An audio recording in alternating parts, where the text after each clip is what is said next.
19세기 영국과 프랑스와 같은 서양 국가들이 산업혁명을 통해 놀라운 발전을 이루고 있을 때 조선은 내부적으로 큰 혼란을 겪고 있었습니다.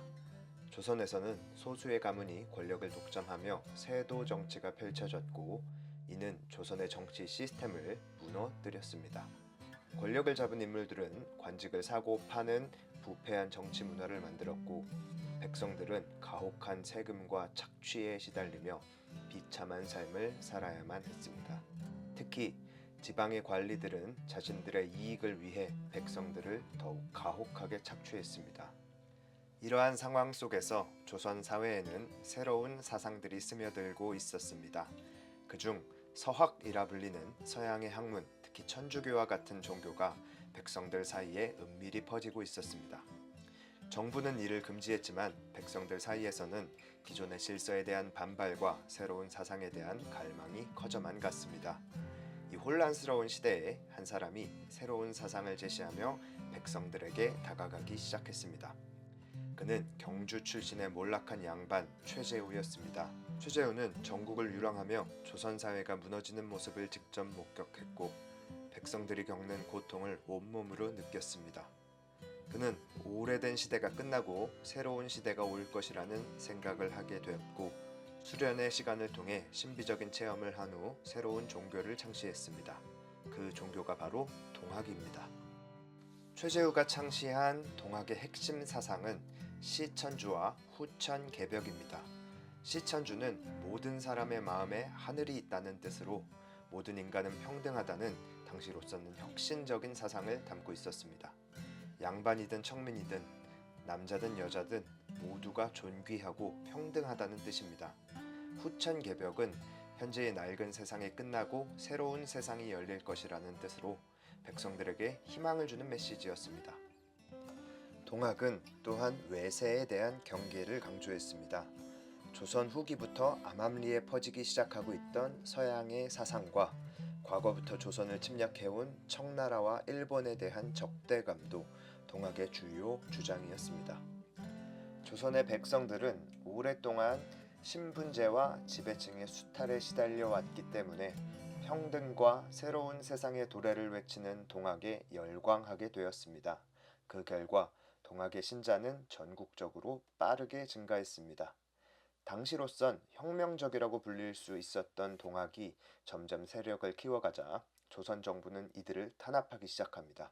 결국 동학의 창시자 최재우는 관군에 붙잡혀 처형당하게 됩니다. 교주 최재우는 처형당했지만 그의 뒤를 이은 최시영을 중심으로 동학은 여전히 세력을 키워갔습니다. 얼마 지나지 않아 새로운 세상을 꿈꾸는 동학의 꿈이 실현될 기회가 찾아오는데, 그것이 바로 1894년 시작되는 동학농민혁명이었습니다. 동학농민혁명의 시작을 알린 사건은 바로 고부농민봉기였습니다. 네, 여러분, 저는 지금 만석보 터에 와 있습니다. 이게 보라는 것이 뭐냐면은 농사를 지으려면 물이 많이 필요하잖아요. 그 물을 가둬놓는 거죠. 흐르는 물을 막아가지고 일종의 인공 호수를 만든달까 그런 개념입니다. 그렇게 가둬놨다가 물을 농사 지을 때 마음껏 꺼내 쓸 수 있도록 만든 건데, 당연히 뭐 만드는 게 쉽진 않았겠죠. 어, 농사를 당장 지어야 하는 농민들이 노동력으로 증발이 되었습니다. 원래 여기 고부, 지금 정읍에 있는 고부라는 곳에 보가 원래 있었어요. 물을 쓸 수 있는 보가 있었는데, 당시 고부 군수, 지금도 군수라는 단체장 명이 있죠. 고부 군수 조병갑이라는 사람이 1892년에 이미 보가 있는데도 농민들 억지로 끌어다가 다시 보를 만석 쌓았는데, 그게 만석보였던 거예요. 그래서 만석보라는 보를 농민들을 억지로 증발을 해가지고 쌓아서 만들었다. 이거 만들 때 당연히 농민들이 말이 많았겠죠. 그러니까 고부 군수 조병갑이 꼬드긴 거예요. 야, 이거 쌓으면 이게 원래 보에 있는 물을 끌어다 쓸 때 그 물값 수세를 내가 1년 동안은 면제를 해줄게. 이렇게 꼬드겨가지고 농민들을 노동력에 증발을 했습니다.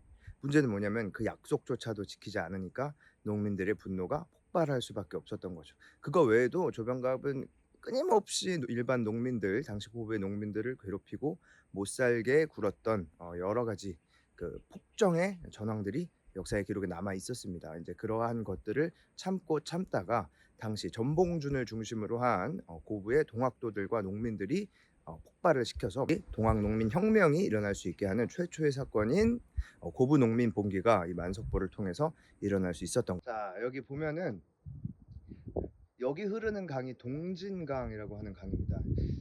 그러면 이제 질문이 있을 수 있잖아요. 아니 뭐야, 만석보가 없는데요? 여기 그냥 강인데 무슨 보가 있어요? 라고 할 수 있는데 1892년에 만석보를 쌓기 시작을 했다가 1894년에 동학농민혁명이 시작이 되죠. 특히 고부농민봉기가 시작이 되는데 그때 이제 열받은 농민들이 보를 다 헐어버리고 나중에 농민혁명이 끝나고 나서 새롭게 온 군수가 이제 농민들 눈치를 보면서 아예 보를 없애버렸습니다. 그래서 지금 터만 남아 있는데 이렇게 쭉 이 동진강이 흐르는 이곳을 보면서 여기서 고부농민봉기라는 동학농민혁명의 첫 번째 사건이 일어났구나라고 할 수 있겠습니다. 이 뒤쪽을 보면은 엄청나게 넓은 평야가 펼쳐져 있어요. 뭐 시골 마을이 다 그럴 것 같다고 할 수 있는데 특히 이제 전라북도 지역, 정읍, 부안, 김제 이쪽 지역은 이렇게 넓은 평야가 많습니다. 당연히 엄청난 양의 농업 생산량이 따라올 수 있겠죠. 이렇게 많은 식량이 생산된다면은 여기에 살고 있는 농민들이 먹고 살기도 좋고 먹고 살기 편한 그런 세상이었어야 했는데 많이 생산된 만큼 많이 수탈하고 많이 뜯어갔기 때문에 농민들의 삶은 많이 생산된 것만큼 그렇게 편하진 않았던 것 같아요. 그래서 결국은 동학농민혁명과 같은 기존 정부에 반발하는 그리고 새로운 세상을 꿈꾸는 혁명이 이런 전라북도 지역에서 시작될 수 있지 않았나 하는 생각이 듭니다. 고부군수 조병갑의 폭정을 견디다 못한 전봉준과 고부의 농민들은 조병갑을 몰아내고 군사를 모아 전주까지 함락할 것을 결의한 사발통문을 작성하여 주변 동학 지도자들에게 전달하였습니다. 자, 이제는 사발통문 작성터라는 곳으로 가보겠습니다. 사발통문 작성터는 아까 얘기했던 그 만석보의 무리한 건축 이런 사건으로 인해서 고부 농민들이 상당히 열받게 되면서 그 열받은 고부 농민들을 전봉준이라는 지도자가 결집을 시켜서 이 상황을 좀 개선을 해야겠다라는 생각을 하게 됩니다. 그래서 전봉준을 중심으로 그리고 농민들이 탐관오리 조병갑을 몰아내고 우리가 이 문제를 개혁을 해보자라는 생각을 하게 되는데, 자, 그러기 위해서 우리가 뜻을 모아보자라는 생각을 하는 과정에서 결의문을 작성을 하는 거예요.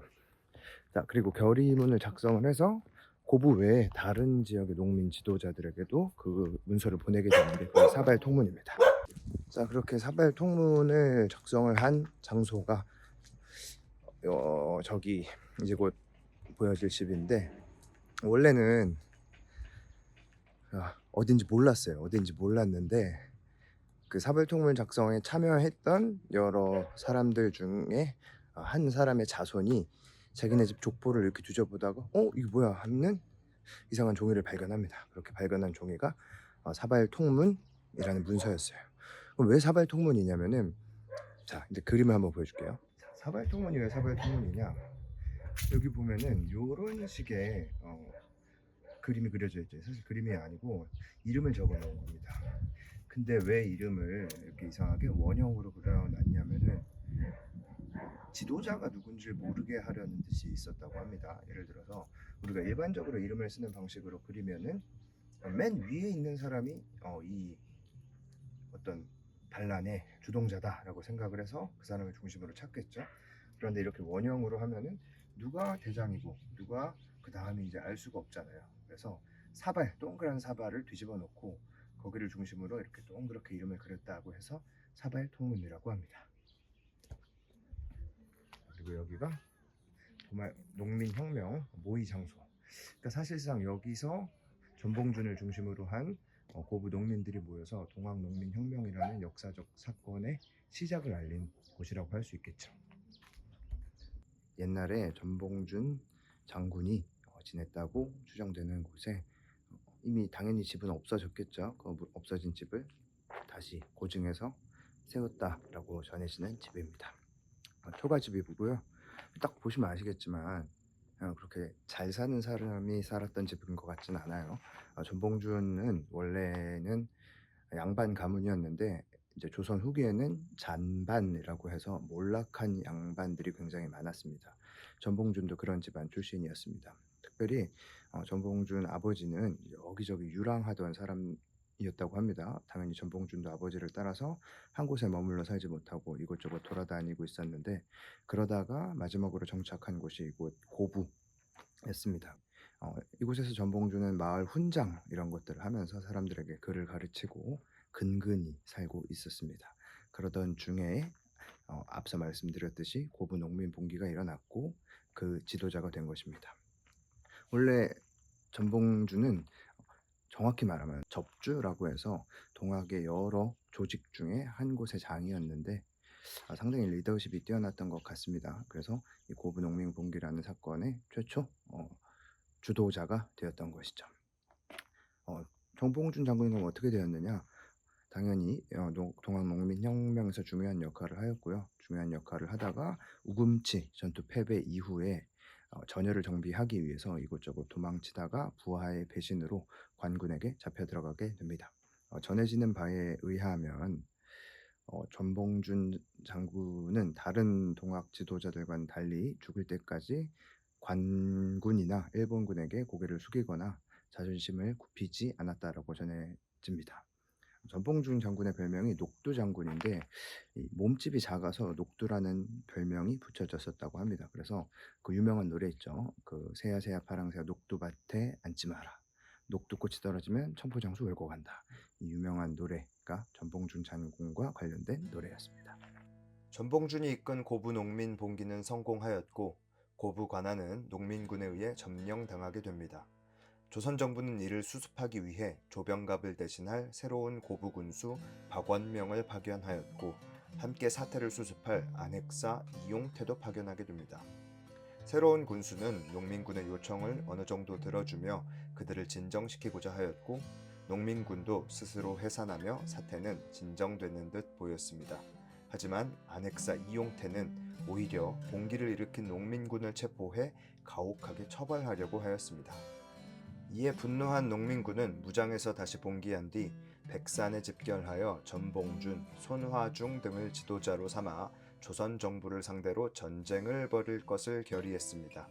이때 농민군은 제폭구민, 보국안민의 구호를 외치며 결의를 다졌습니다. 백산 집결 후 농민군은 전라도 지역을 차례로 점령해 가기 시작했습니다. 고부 근처 황토현이란 곳에선 전라도 감영군 1천여 명을 사살하는 등 큰 승리를 거두었고 정부에서 파견된 홍기의 훈이 이끄는 중앙군까지 황룡촌에서 괴멸시켰습니다. 농민군은 전라감영이 있었던 전주성까지 점령하며 전라도 일대를 거의 장악하게 됩니다. 전주성 함락 이후 위기에 처한 조선 정부는 고심 끝에 한 가지 결정을 내립니다. 바로 청나라에 지원군을 요청하는 것이었습니다. 백성들을 진압하기 위해 외세의 힘을 빌리겠다는 것이었죠. 청나라는 조선 정부의 지원 요청에 응하여 원군을 파병합니다. 이때 일본군도 텐진 조약에 의거하여서 조선에 군대를 파견합니다.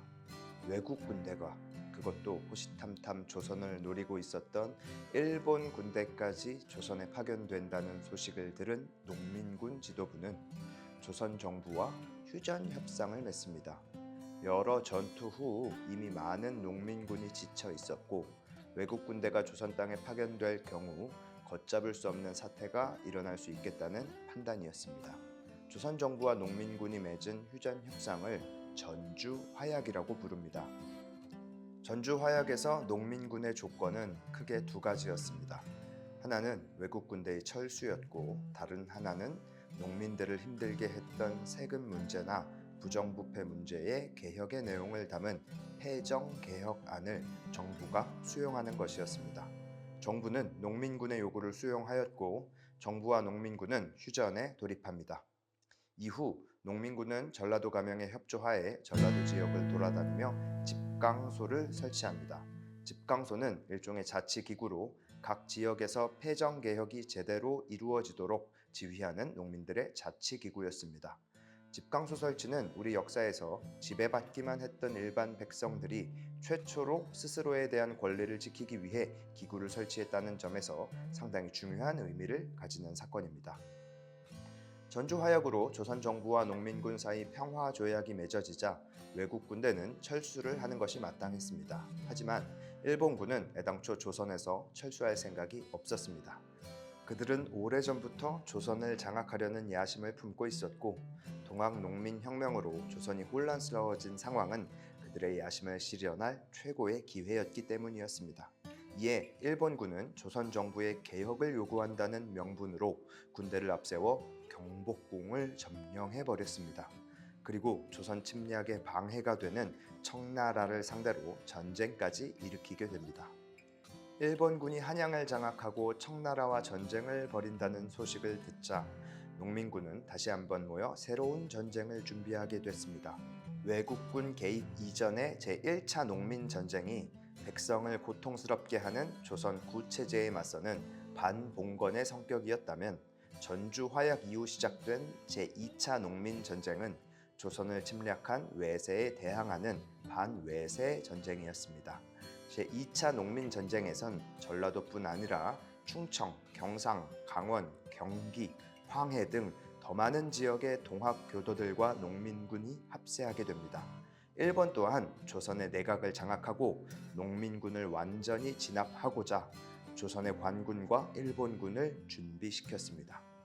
그렇게 전국에서 모인 농민군은 논산에서 집결하여 서울로의 진격을 개시하였고 조선, 일본 연합군은 공주에서 이들을 맞이했습니다. 그리고 공주 근처 우금치에서 운명의 전투가 시작됩니다. 농민군은 조선 일본 연합군보다 10배 이상 많은 숫자였지만 제대로 훈련받지 못했고 무기도 구식 화승총이나 죽창 정도에 불과했습니다. 하지만 조선 일본군은 회전식 기관총을 비롯한 최신식 무기로 무장한 정예 군대였습니다. 농민군은 목숨을 걸고 돌진했지만 훈련된 정예 군대와 신식 무기를 당해내지 못했습니다. 우금치 전투 패배 후 혁명의 동력은 점차 약해져만 갔습니다. 이후의 여러 전투에서 농민군은 모두 패배하였고 지도자들은 각지로 숨어들게 되었습니다. 태인 전투 패배 이후 동학 농민군은 완전히 해산하게 되었고 전봉준과 같은 지도자들이 관군에 붙잡혀 처형당하며 혁명은 결국 그렇게 끝이 나게 됩니다. 평등한 세상, 새로운 세상을 꿈꿨던 동학과 농민들의 꿈은 비록 좌절되었지만 그 실패가 진정 무의미한 것이었는지는 다시 한번 생각해 볼 문제입니다. 우리 역사 속에서 어지러운 세상을 바로잡으려는 시도는 많았습니다. 하지만 교육받은 엘리트들이 아니라 억압받고 지배당하던 힘없는 농민들이 모여 아래로부터의 혁명을 꿈꾼 것은 매우 드문 일이었습니다. 비록 그들의 꿈이 침략자 일본과 조선의 지배층들에 의해서 무너졌지만 그들이 뿌린 꿈의 씨앗은 결코 사라지지 않았습니다. 씨앗은 조선 말 의병 활동을 거쳐 3.1운동, 4.19 혁명, 5.18 민주화 운동 등으로 이어져 독립과 민주주의를 향한 후손들의 불꽃과 같은 투쟁으로 피어나 오늘날 우리가 서 있는 이곳까지 이르렀습니다. 그들의 꿈은 실패로 끝난 것이 아니라 우리가 지금까지도 이루어가고 있는 희망의 시작이었을지도 모릅니다.